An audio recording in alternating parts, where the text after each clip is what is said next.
Ladies and gentlemen, welcome once again to the Slow Burn Pro Wrestling Podcast, where all professional wrestling storylines live. As always, I am your host, Matt Brennan, bringing you all professional wrestling's news, notes, innuendos, and whatever else you can come up with in this crazy-ass world of professional wrestling, all right?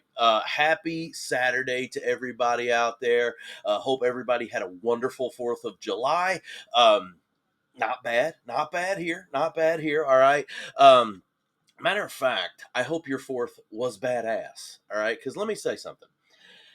It's my first 4th of July in Missouri in 16 years, right? So good to be here, blah, blah, blah, all that good stuff. I freaking forgot how big fireworks were. Here's the deal. I've been living in the South Carolina, right in the Georgia border, blah, blah, blah. You can get fireworks any day of the week. Like, oh, what are you doing? Oh, I was going to run by Walmart and then run by the fireworks store. That's the kind of shit you can do down there. Well, up here, I forgot. You can't get fireworks anytime you want. There's only this certain period of time where you can set them off, blah, blah, blah. I get it all. Well, needless to say, there was an absolute war zone happening right here where the slow burn is located. And I'm saying you could hear the shit like miles and miles away, and it's echoing, and it sounded like just amazingment, right? Just war zone after war zone. So that's far away, and you hear it. And then you also hear the stuff that, a couple blocks away. That's all fine.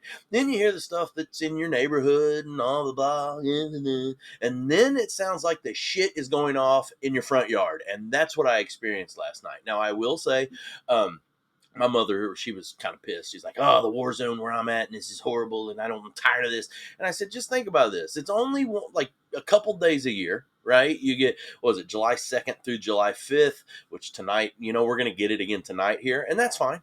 All right, so you only get a few days of this, and then December 31st, New Year's, okay, because they all set them off for my birthday. I get that. It's understandable. Why wouldn't you, okay? The other thing of it is like, it's only a little bit of time, and if you want to go, my God, they're expensive, if you want to spend your money on that, eat it up. Have a great time, because I will say this. You only set them off till 11 o'clock. By 11:30, it was done. It was over where I'm at. I'm in O'Fallon, which is right outside of St. Louis, for those of you that aren't familiar with the area. And I want to say that, like, I can handle that. Now, my special needs 9-year-old, he could have gave a shit about it. He didn't care. He didn't move a muscle. Me, every time a freaking loud boomer would go off, I'd jump, like, oh shit. But I don't know. 4th of July holds a very special part of me. As a kid, it was always a fun thing. As a young adult, it was always a great thing. I remember the parties we used to have in my hometown as an adult, and the fireworks that we would all go by. Some of you out there know exactly what I'm talking about. So we put on a hell of a show for quite a few years there in my hometown. So anyway, D-Town represent. But we got to talk about the real fireworks, right? We're not talking about bottle rockets and M90s and freaking Saturn missiles and all the good stuff, right? We're not black catting here. We are totally talking about real fireworks, professional wrestling. All right. I know what you're thinking. Ooh, I seen that one coming. Hey, by the way, Mike, this one's for you. Let me just give it a little. I got it. I fixed it. I think it'll fall before that one was for you. So let's talk about SmackDown. First SmackDown. It was recorded, okay? It was not a live SmackDown. There was a little bit, you could tell that actually from the crowd, but could you? Because it was also the Pittsburgh crowd, which I thought has sucked. I heard on another wrestling show, maybe Tuesday or Wednesday, I think it was Wednesday, that was bragging about the Pittsburgh crowd at Raw. And I was like, dude, we obviously watched two freaking completely different shows. All right. I don't give a damn what you're saying. That crowd was not good. And honestly, they weren't good last night. They almost seemed a little bit better than they were for Raw, but it was still very off. But anyway, recorded show. If you don't know why SmackDown was recorded, I want to say very, very big up to Triple H, Tony Khan, and all the folks at WWE.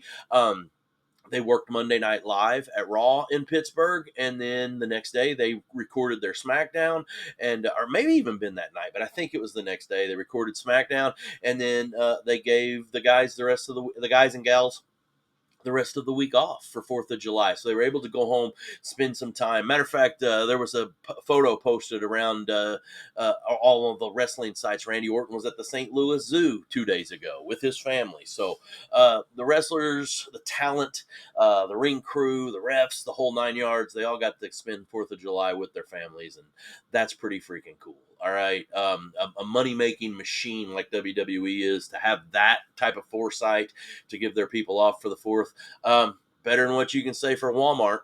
I mean, just, and I'm not putting down Walmart. If you know me, you know I love me some Walmart. All those people that say they hate Walmart, you guys, you're not embracing the greatness that is Walmart, the trip inside Walmart, the people you see, the things you discover, the clearance aisle, right? And there's some of the best damn wrestlers that you can ever find as far as the toys. So there you go. And you guys obviously see what I got going. By the way, found a Undertaker motorcycle today, the Undertaker motorcycle package. Found that on clearance. Not saying where it was at, but it might have been Target.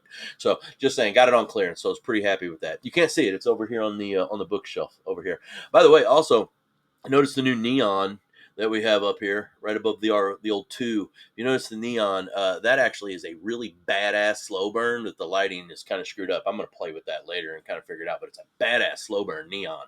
So yeah, we're growing, folks. We're growing. We get bigger and bigger. And SmackDown got a little smaller and smaller last night. All right, if you notice, we are now back to a 2-hour SmackDown. I've been begging for this for freaking months. I don't know why. Raw has hit that money shot right there with the 2.5 hours. All right, a little over, a little under, whatever. We're right around 2:30 almost every week, and it is perfect. Nothing seems stretched. Nothing's there. I mean, obviously there's fillers, and we know that it's wrestling, but the whole show seems to pace right. The 3-hour SmackDown has seemed so damn long to me. Especially like a show that comes off of the PLE. The go home shows haven't been bad. Like last week's show in Saudi Arabia was great. But this is where we need to be. All right. If we can't get to that 2 hours and 30-minute cutoff, that 2.5 hour cutoff on regular television because it's not streaming, then we need to keep at 2. Like, let's not increase it to the 3 just because we have the time slot. Let's keep it at 2 unless you can give me 30 minutes. If you can give me 30 minutes, give me 2.5, and then I'm golden. And then again, I might come out and complain about it the next day. Who the fuck knows? But regardless, SmackDown was good. I scored it a B plus, and that's probably being generous, to be honest with you. I've had a good day. I'm in a good mood, so let's not screw this up here. I'll probably will get pissed off before the end of this show. We shall see. We shall see. But back to 2 hours. My first note I put on this was back to 2 hours and like 900 exclamation points. Right. And I'm so excited about that. But the show itself opened with a parking lot segment. And we had Jacob Fatu laying the wood to Solo's new bloodline, which, by the way, I don't know if we caught it. He referred to it later on in the show as a family tree. I think that's a good freaking move. You're the family, you got that, but you're distancing yourself away from Roman and the bloodline and the Ulafala and all that. So I really enjoyed that. But that's what we need out of Jacob Fatu. All right. And that's what I want out of Jacob Fatu. He's there. He's pulling Solo out of the freaking window. He takes him out.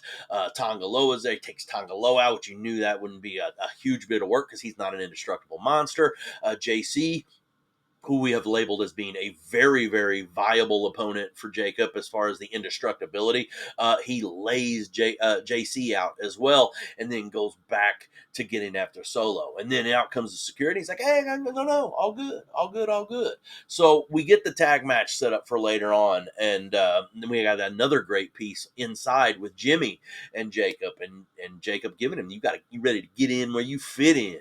And that whole thing, man, I love it. I think Solo's doing fantastic work. Jacob is already ultimate babyface, and he's getting over. Hell, he's been getting over that way for months. Probably, hell, he's been getting over since the day he came in. But I'm interested to see the direction that this goes. There's so many different possibilities, so many different ways that they could go with this. Now, keep in mind, I don't see Solo and Roman going back at each other. Not yet. Not right now. This is going to be a Jacob Fatu, Jimmy Uso versus this new family tree. Okay, I like it. I think it's awesome. I think having this story limited and distancing from Roman is a really smart move, and I hope that they can keep doing this. We know that after the way this show ended, we're far from done with this story. So I like this. I like the build that we're going to get. I think it's going to be spot on. So I'm super excited with how we open this. What I say, open with a Fatu ass kicking party, and we got it. We wanted it. And it happened. So there we go. Thank God. All right. The show itself, as far as the inside stuff, we started with a Cody promo. All right. By the way, that was the biggest pop of the night was Cody coming out. It was almost like they hadn't seen him in forever. But Cody comes out, does his thing, looks very good. His promo is solid.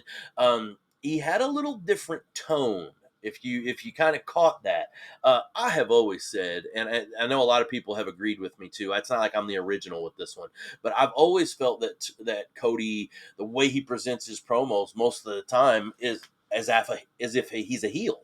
And I think the way his cadence of how he talks, he's definitely a heel. He's pompous. He's arrogant. He's kind of an ass. But he's our ass, right? And he's going to get those pops. I thought he almost had a little, and even though he wasn't speaking negative, and he had smiles, and he's showing off the crown that he could have wore as a necklace. By the way, biggest damn crown of all time. I thought a couple of my friends were going to receive that crown, and you know who you are. But the whole thing of Cody's promo, really good job. But weird because of the way he was talking. It's almost like he had more to say that he didn't get to say. And I really think that that's done purposefully. I think the way that this whole deal is working out is being done purposefully, where we're seeing a different side of Cody. And this goes back to the promo a couple weeks ago where he came out and he didn't even get to talk because we had Randy talking, we had Sammy talking, we had all of that business going on, and we got a little bit of that last night with Cody talking. And I thought that was really a good piece. Randy comes down. By the way, that was a different Randy as well. And he was vocal about that. He told Cody, I respect you for what you did, right? I respect you for what you did, because Cody didn't pull any punches, right? Randy even said, he goes, I had you dead to rights. I was going to punt your freaking head off your shoulders. And I hesitated. He said, you didn't hesitate. You came right at me. And I respect that. But then he dropped that other line. But I won't forget it. All right. Basically saying, if you thought me hesitating was something that you're going to see out of me from now on, you are wrong. And then he had that evil Orton glare in his eye, right? And then we get a return. Drew McIntyre's music hits. And if you don't know, I am a Drew guy. The Drew heel work that he has been doing is as good as anyone in all of wrestling. So much so, before the injury and before he took a little time off, we missed him for about a month or so. Before that, I even said that this heel character of Drew's is going to get over very, very soon. It's only a matter of time because he's that good with it. It's kind of like the old days with Rock. You try to make Rock a freaking heel, and then 2 seconds later, you got everybody chanting his name, because he's that good of a heel. That's what I'm getting out of Drew McIntyre. And I thought he led in with this. I thought that he kept piling on with this. And what is a great piece, because he called both guys out.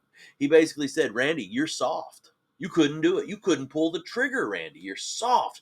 And look at you, Cody, Mr. All-American boy. And yet you're doing every single thing and pulling out every freaking trick and every cheat that you can do to get this win because it means that much. Basically saying that championship, beating John Cena, means more to you than your mentor, Randy Orton, and treating Randy Orton the right way. Now, again, they had already agreed. You knew they were going to beat the piss out of each other. But Drew McIntyre coming out there, being the voice of reason, like he has done so many times, even though it's looked at as being heelish. Think back to what he did a few months ago, the stuff that he was doing with KO, the stuff that he was doing with CM Punk. Everything that Drew is doing, he believes in the heart of his heart, right? So I loved it. That is heel work 101. I thought the whole freaking thing worked. Then we get towards the end, right? And basically Drew is punking Cody out. Like Cody's just sitting there and he's taking and he's kind of nodding and he's doing what he's doing. And then he turns his attention back to Orton, and before he does, he gets RKO'd, right? The harshest 3 letters in all of professional wrestling, all of sports entertainment. He gets RKO'd. Great RKO. The way Drew went stiff, the way he sold that, spot on. Can't be done better. That's the way it's supposed to be done. Then the intrigue hit me. Okay, because I'm sitting there thinking, all right, he said he wasn't going to forget what Cody did. You knew he was going to take out the bad guy. Writing was on the wall. Then he walks out and he kind of shoulder shrugs Cody. And then he pauses as he gets down to the ramp. And he turns around and he gives that Orton evil glare again. Right at Cody.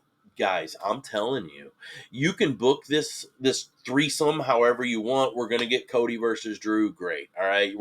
We know we're getting Randy versus Drew at Saturday night's main event. That card is starting to get stacked. All right. We're probably going to end up getting a triple threat out of this. I don't care. I don't care if it's 1-on-1.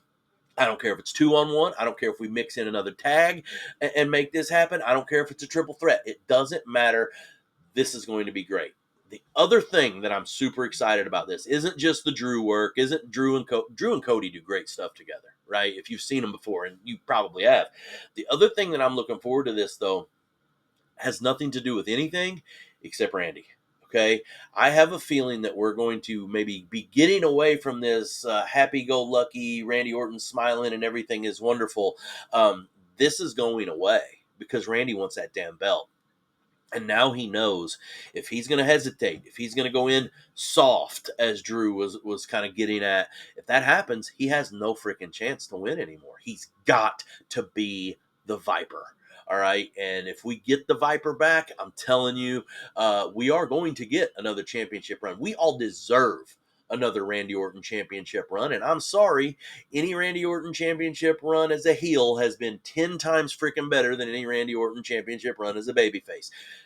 I will argue with you till I'm blue in the face. I just feel that. Now, again, he's a St. Louis guy. I'm going to love him no matter what. Always have.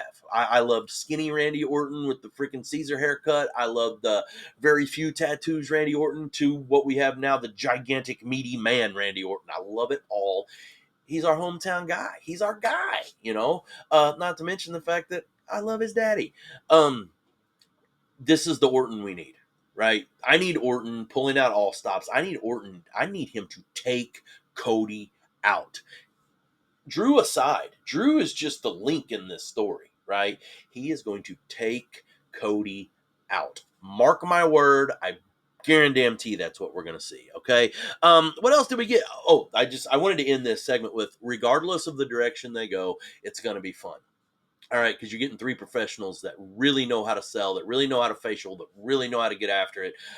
These are storytellers, and I can't wait. I cannot wait. So, backstage, we had a little interaction. Once again, Nick Aldis talking to Charlotte Flair and basically letting her know that they're going to be involved. She's going to be involved in a tag match.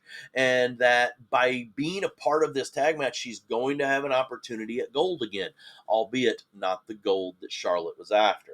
I've said before, Charlotte's got to be in some big storyline. She's got to. She's that damn good. However, she doesn't fit right now in the main picture as far as the championship because of what happened with Tiffy at WrestleMania. She got beat, so it's going to take a bit for her to crawl back in that championship with Tiffy anytime soon. Now, with that said, there are other belts. I kind of thought that Charlotte would end up going after that U.S. belt or one of those because of the fact that those are belts she's never held, even the IC belt. But you see now that we're going to get a different direction dealing with Charlotte and Alexa Bliss as a tag team. Guys, this is fantastic because the last few weeks we have had so many interactions, whether it be in-ring, backstage, whatever, with Charlotte and Alexa. Kept kind of kindling back to the NXT days for both ladies. This whole thing, either way, whether they knock this whole thing out of the park and become tag champs, if they end up splitting early on and we don't get and we get Alexa and Charlotte one-on-one, I don't care which direction it's going. I'm going to enjoy it. All right. Kind of similar to how the Cody, Randy, Drew stuff is. Put Charlotte and Alexa together and you're going to get some pretty good gold. All right. And I thought that last night's piece really proved it. The other thing is we end up getting the victory as Charlotte and Alexa go over the Secret Hervis and B-Fab and Meechin. We had this triple threat. The winner is going to be in the big match for the tag titles at Evolution, the all-ladies PLE that we have coming up next Sunday. This was great. This was great. And think about this. We don't know who all else is going to be in this match yet, but we know right now we got Charlotte and Alexa for sure going to be taking on Roxanne Perez and Raquel Rodriguez. Charlotte and Roxanne in the same ring is going to be golden. Again, I don't give a damn the direction that it goes. I just think it's going to be perfect. Now, here's my call. I think Charlotte and Alexa end up winning these belts at Evolution. I do, because I can see this story getting stretched. Don't forget, Ric Flair had some tag ups. Her daddy had some tag ups here and there as well, and then they always end up in a Ric Flair change. Why not? Why not? And then what you do is you stretch. We get Charlotte back as that baby face with Alexa, because Alexa's going to get over. She's going to be a baby face regardless. You get Charlotte and Alexa, they're over, they're hype, and then at the end of the day, whether it be next week, 2 weeks, a year, whatever, when Charlotte goes back and she changes and she goes heel against Alexa, Charlotte will then finally get back over as a heel, because since she's made her comeback since Rumble, there's been a little bit of heel, a little bit of babyface. We've saw both sides of it. This would be guaranteed heel Charlotte. And I think that this is the direction that should be going. We'll see the direction they decide that they go with here. All right. But like I said, either way, I'm enjoying it. So that brought us to a little bit more of the tag team chaos. That seems to be our every week thing for the tag team division on SmackDown. Backstage, you had all of those tags again. We had Los Garza, Motor City Machine Guns, you had Street Profits, and then you had DIY. They're all in the back. And Fraxium as well. They're all in the back, and they're basically like, okay, well, how are we going to make this work? Then Fraxium finds out, all right, you got a match later tonight. Thank God, versus Andrade and Rey Fenix. We are getting that. I asked for it last week. I said, please make these guys a permanent tag team. Looks like we're getting it. Thank you for listening. I'm sure that all became because of the slow burn in me. I'm positive that's why. So, but the other stuff is Aldous basically says, guys, here's the deal. You all have this issue with the Wyatt Six, yet no one wants to really step up and get this done. So here's how we're going to handle it. He said, I'm taking one member of each of your tag teams, and you are going to take on the Wyatt Six. You're taking on Dexter Lumis, Joe Gacy, Eric Rowan, and Uncle Howdy. 8-man tag. If the Wyatt Six wins, then they stay in this tag division. They're going to keep wrestling. You're going to see them more and more on SmackDown. If they don't, then we'll make some different adjustments here. Who did we end up getting? We had the Wyatt Six. The 4 that they chose couldn't have been better. We had Berto, we had Chris Sabin, Montez Ford, and Johnny Gargano. The Wyatt Six did fantastic. Eric Rowan, man. Eric Rowan. I hope that we're starting to appreciate Eric Rowan a little bit more than we did in his last runs with the WWE. He is the legitimate big man giant. He's a monster. And the way he throws people around the ring it's different than other people. It really is. And every time I see him, man, all I can think about is Brody, Luke Harper, how much I miss him. He was the guy with that crew. I loved it. But Eric Rowan, he's gotten better, but he's always been good. So we got to see some Rowan stuff in the ring. That made me very happy. At the end of the day, the Wyatt Six goes over. I would have liked to have saw a little bit more Uncle Howdy in the ring. You could hear him throughout. Yeah. We heard him throughout the whole match, but I could have used a little more Uncle Howdy in ring. Matter of fact, I would have liked to have saw Uncle Howdy finish. But what the finish, the way they gave it to us with Rowan, taking out Sabin. Sabin's trying to get that tag to Gargano. Gargano's out. He's waiting for the tag, and then he gets close, and he's like, no, I want 0 piece. And the way the camera work was done there, with the camera showing Rowan from behind, Sabin can't see Rowan. Gargano sees him, and he's like, yeah, no. That ain't happening. I thought that the way they did that was so great. That's great storytelling. Fantastic. I'm glad that the Wyatt Six won this as well, because now we're going to get more Wyatt Six. They deserve to be on TV more.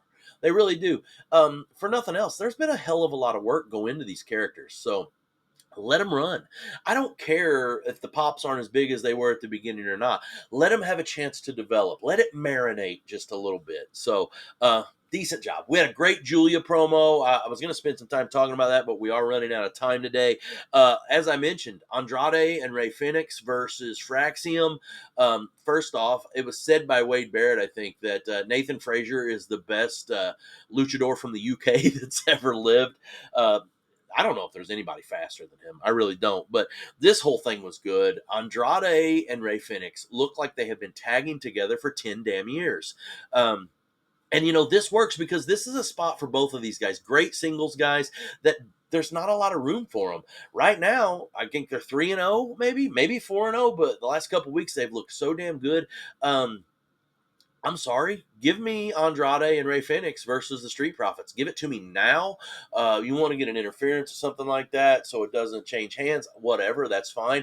But I want them against the top of the top. And I know that includes Fraxium as well. But after that match, if that didn't prove to you that these two are a legitimate tag team to be reckoned with, then I don't know what I can tell you, because that whole thing was out freaking standing. All right.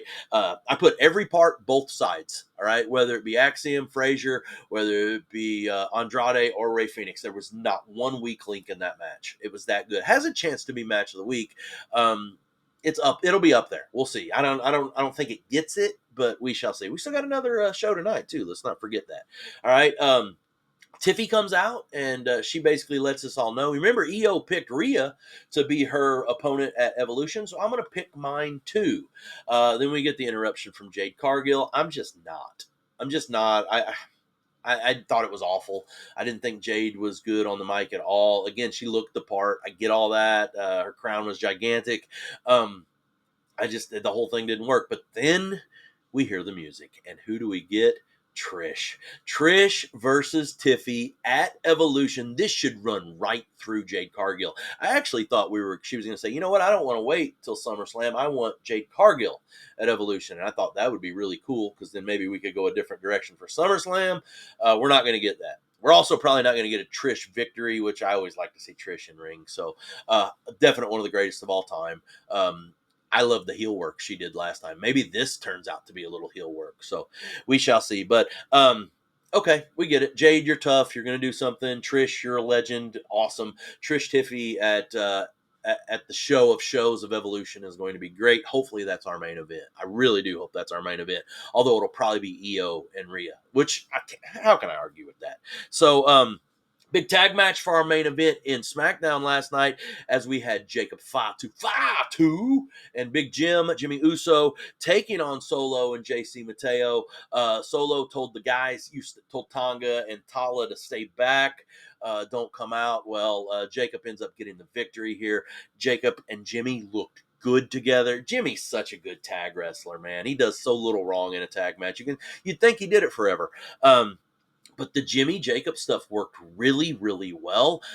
Jacob looked strong. Jimmy took heat.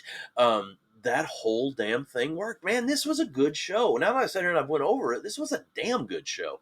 Was B+ too low? Nah, we're sticking with B+. All right, but we end this show. Jacob gets the win. He hits Solo with the moonsault, takes Solo out of the ring, puts him on the announce table. We're going to get that Jacob flying freaking 9 million feet to the announce table.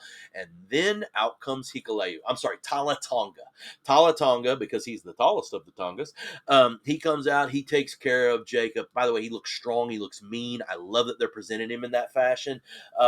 But basically they end up putting Jacob through the announce table. Jimmy has got his ass kicked by everybody. And Jimmy and Jacob were left laying. Jacob through the announce table, and Jimmy ready to rock next week, hopefully. But this story's far from done, and I can't wait to see him build on it. All right, guys, tonight AEW Collision, 7:00 Central on TNT tonight. It is Collision number 100. It's going to be a great show. We're going to get FTR versus the Outrunners, the youngest men alive. We're getting Kyle Fletcher versus Daniel Garcia. That'll be a good one. Big all-star tag match. Mystico is going to be on Collision, along with Hologram and Mark Briscoe. They're going to be taking taking on RPG Vice and Hechicero of the Don Callis family. And then we'll also get Thunder Rosa, Queen Aminata, Tay Mello, Anna Jay versus Athena, Tekla, Megan Bain, and Julia Hart, not Penelope. I like this better. All right. It's going to be a great show, guys. Collision number 100. Make sure you check it out. And I will recap all of that tomorrow right here on the Slow Burn Pro Wrestling Podcast, where all professional wrestling storylines live. And remember, folks, in this world, we're wrestling everything. Stay on top.